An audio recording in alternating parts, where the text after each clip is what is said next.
कक्षा 10 की भूगोल की पाठ्यपुस्तक का मुख्य पृष्ठ कवर पेज है, जिसका शीर्षक भारत संसाधन एवं उपयोग है। यहाँ इस पुस्तक के मुख्य विषयों का एक संक्षिप्त सारांश दिया गया है। पुस्तक का सारांश: भारत संसाधन एवं उपयोग। यह पुस्तक मुख्य रूप से भारत के प्राकृतिक और मानवीय संसाधनों के प्रबंधन, वितरण और उनके महत्व पर केंद्रित है। इसमें निम्नलिखित महत्वपूर्ण पहलुओं को समझाया गया है।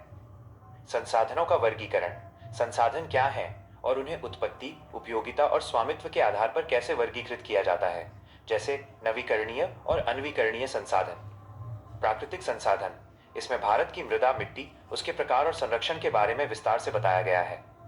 जल संसाधन: भारत में जल की उपलब्धता, बहुउद्देशीय नदी घाटी परियोजनाएं और जल संकट के समाधान। वन एवं वन्यजीव संसाधन: वनों के प्रकार, जैव विविधता का महत्व और बाघ, जैसा कि कवर पर चित्र है, जैसे संकटग्रस्त जीवों का संरक्षण।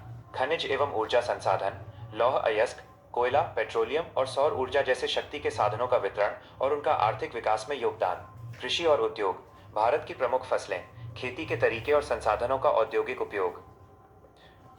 निष्कर्ष: यह पुस्तक विद्यार्थियों को यह सिखाती है कि हम अपनी जरूरतों को पूरा करने के लिए पर्यावरण का उपयोग कैसे करते हैं और आने वाली पीढ़ियों के लिए इन संसाधनों को बचाना, सतत पोषणीय विकास क्यों आवश्यक है। क्या आप इस पुस्तक के किसी विशेष अध्याय, चैप्टर के बारे में विस्तार से जानना चाहेंगे? कक्षा 10 की भूगोल की पाठ्यपुस्तक का मुख्य पृष्ठ कवर पेज है, जिसका शीर्षक भारत संसाधन एवं उपयोग है। यहाँ इस पुस्तक के मुख्य विषयों का एक संक्षिप्त सारांश दिया गया है। पुस्तक का सारांश: भारत संसाधन एवं उपयोग। यह पुस्तक मुख्य रूप से भारत के प्राकृतिक और मानवीय संसाधनों के प्रबंधन, वितरण और उनके महत्व पर केंद्रित है। इसमें निम्नलिखित महत्वपूर्ण पहलुओं को समझाया गया है। संसाधनों का वर्गीकरण: संसाधन क्या हैं और उन्हें उत्पत्ति, उपयोगिता और स्वामित्व के आधार पर कैसे वर्गीकृत किया जाता है, जैसे नवीकरणीय और अनवीकरणीय संसाधन। प्राकृतिक संसाधन: इसमें भारत की मृदा, मिट्टी, उसके प्रकार और संरक्षण के बारे में विस्तार से बताया गया है। जल संसाधन: भारत में जल की उपलब्धता, बहुउद्देशीय नदी घाटी परियोजनाएं और जल संकट के समाधान। वन एवं वन्यजीव संसाधन: वनों के प्रकार, जैव विविधता का महत्व और बाघ, जैसा कि कवर पर चित्र है, जैसे संकटग्रस्त जीवों का संरक्षण।